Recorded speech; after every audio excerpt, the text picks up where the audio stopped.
This is KVUE News Daybreak. Today is the last day of the 85th legislature's regular session, while lawmakers could be teetering on a special session.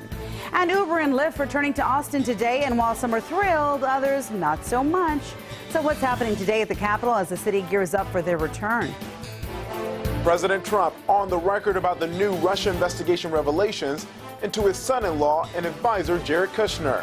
I'm ABC's Kenneth Moden with the latest coming up from Washington. Good Monday morning, and thank you for watching KVUE News Daybreak at 4:30. I'm Yvonne Nava. We begin with what's happening right now. North Mopac near the Wells Branch exit is completely shut down, closed down after a man was hit by a car overnight. You're looking at a live picture of the scene. This happened just before 1:30. Officials say they believe the man's car broke down and he was hit by another car while he was working on his vehicle. Police say his injuries could be critical, but they are still waiting to hear about his exact condition. Austin police say the driver of the other car has not been arrested.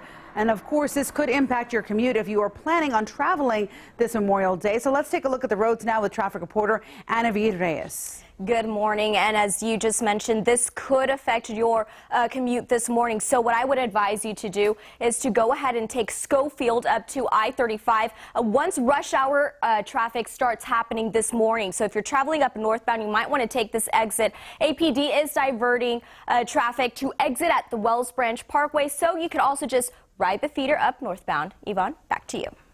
Thank you so much. Well, Central Texas got a good bit of rain last night. It left some damage behind just after 7:30. Austin fire crews responded to a home in North Austin. It caught fire after lightning apparently hit it. One of the neighbors gave us this video, and that neighbor says he heard a loud boom and then saw smoke coming from the house. Officials say the homeowners were able to get out of the home and call 911. Most attics are primed to burn because of the open exposed wood, and so and you don't know, we don't have smoke detectors most often in the attics, so give us a call and we will come out and take a look. And lightning also hit another home in the Pedernales area last night, as well as a car. The Austin Fire Department says it's not uncommon for lightning strikes to spark fires during severe weather. And now let's get a look at what we're tracking with Storm Team meteorologist Nathan Gogo. Hi, Nathan. Hey, Yvonne. Yeah, a lot of clouds out there, but the biggest storms have pushed to the south. We widened the view.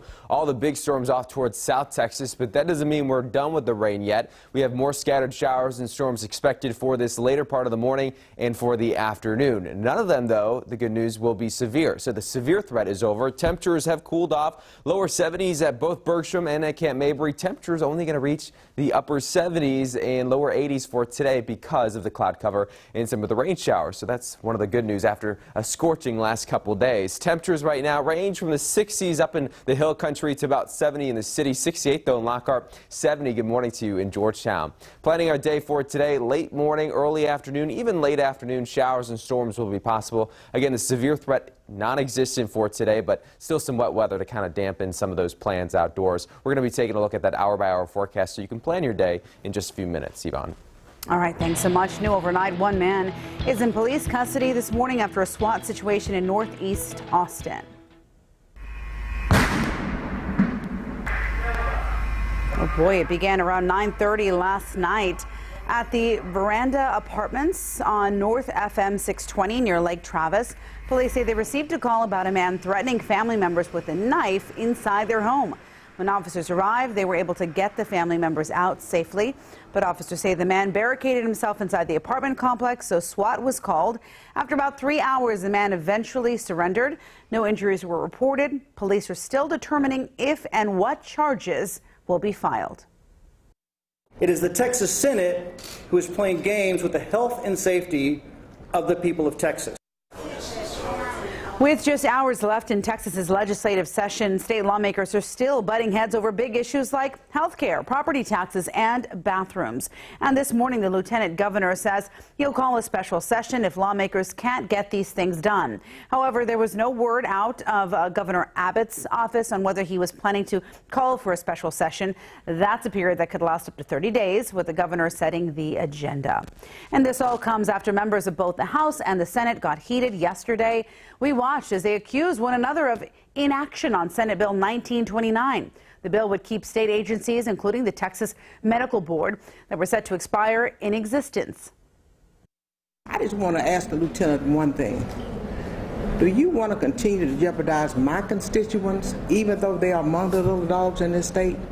Do you want to jeopardize the senior citizens and the children of this state because there might be some ideology or differences in philosophy that you may have over this bill? But they waited to do their entire session of work in the last 20-some days of session. And when that happens, things like this happen.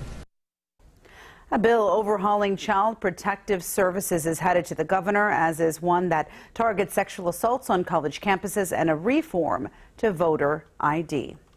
And today, members of the Texas Organizing Project from Houston are expected to gather at the Capitol to rally against Senate Bill 4, also known as the Sanctuary Cities Bill. Earlier this month, the governor signed the bill over Facebook Live.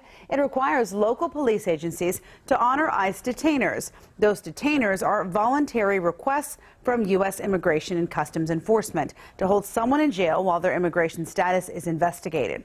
The protest will take place on the south steps of the Capitol starting at 10 this morning. And happening today, Governor Abbott will sign House Bill 100, allowing the state to regulate transportation network companies, or TNCs, such as Uber, Lyft, and GetMe. The bill overrides local regulations, so starting today, you will be able to request an Uber and Lyft in our city, in Austin. The signing ceremony will take place at the Texas Department of Transportation Riverside campus on South Congress at 10 a.m. Well, heads up if you're taking Capital Metro today. It'll be operating on its Sunday bus schedule. That means there will be no Metro Rail, UT Shuttle, or e-bus service. All Metro Access subscription trips will be automatically canceled today as well. Services will return to its regular weekday schedule tomorrow. Well, President Trump is back home after his first foreign trip as president, but as he gears up for a Memorial Day remembrance, the investigation into Russia is intensifying. And his son-in-law is in the spotlight this morning as Kenneth Moton reports the president is not holding back on his opinion, taking to Twitter to express his frustration. Trump White House overhaul on the heels of his first foreign trip as president. I think we hit a home run. President Trump back home considering a staff shakeup in the wake of the Russia investigation hitting close to the Oval Office and his family. The private attorney, one of many Trump hired to handle the Russia investigation, seen talking with Ivanka Trump at the White House. Her husband, presidential advisor Jared Kushner, under scrutiny, but not the target of the FBI investigation. Sources say Kushner tried to set up a secret back channel with the Russian ambassador to the U.S., even after intelligence agencies found Russia tried to meddle in the election. There ought to be a review of his security clearance to find out whether he was truthful, whether he was candid. If not, then there's no way he can maintain that kind of a clearance. A frustrated president tweeted Sunday, calling leaks coming out of the White House fabricated lies made up by the fake news media. Trump also spoke with the New York Times, reportedly saying, quote, "Jared is doing a great job for the country. I have total confidence in him." Look, I think Jared has said that he's more than willing to answer any and all questions. Trump's focus, his overseas trip, calling it a great success for America. But fresh from the G7 summit, German Chancellor Angela Merkel expressed doubts about the U.S. and the U.K.,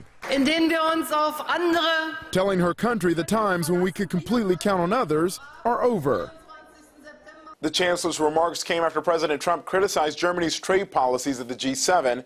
This week, expected to be a crucial one for the White House as the president works to control the West Wing crisis over Russia. Kenneth Moton, ABC News, Washington. Well, a lot of you will be out today for this Memorial Day remembrance, but police want you to be careful. Officers across Central Texas, including Austin and San Marcos, are working to keep drunk drivers off the road. And it's part of the department's No Refusal initiative. During no refusal periods, officers get a warrant to draw a blood sample from any suspected drunk driver who refuses a breath test. No Refusal runs through June 12th from 9 p.m. to 5 a.m. And we here at KVUE want to remind you to drive alive, Austin. Please don't drink and drive. Let's get another look at our forecast with Nathan Gogo. Hi there. Hey, Yvonne. Yeah, so we have a lot of clouds out there, even some rain showers. The good news is the severe weather threat is over, but that doesn't necessarily mean the rain is. We're going to be seeing more rain showers sweep on through central Texas for this late morning and for the afternoon. So if you are planning on being outside, don't be shocked to see a shower pull through. Make sure to prepare for maybe some lightning and some thunder and some heavy rainfall in some cases as well. 72 at Bergstrom, 70 at Camp Mabry. Temperature is not going to climb much because we're going to be socked in with clouds all day and some rain showers, so high temperatures only at about 80 degrees. Radar mainly quiet right now, just a whole lot of clouds over us. The biggest rain showers and storms well to our south, just east of Corpus Christi, off towards the Gulf of Mexico. So UV index, because of the cloud cover, only a 2 for today, which is abnormally low. Typically this time of year, once we get a little sunshine, it can be anywhere from about 8 to 10. So certainly you can be outside and not be too afraid of getting sunburn. High temperatures today expected to be into the 80s. We're looking at anywhere from the low 80s across much of central Texas. We'll be taking a look at that hour-by-hour forecast in a few minutes.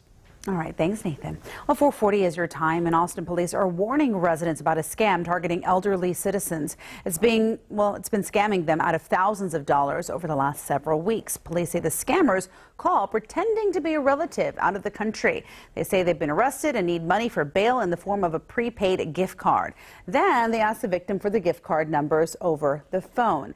Police advise you to avoid sending money over the phone. Call APD if you think you've been a victim of this scam. Well, still ahead, an FBI investigation right here in Austin, the undercover sting that landed 20 people in federal prison.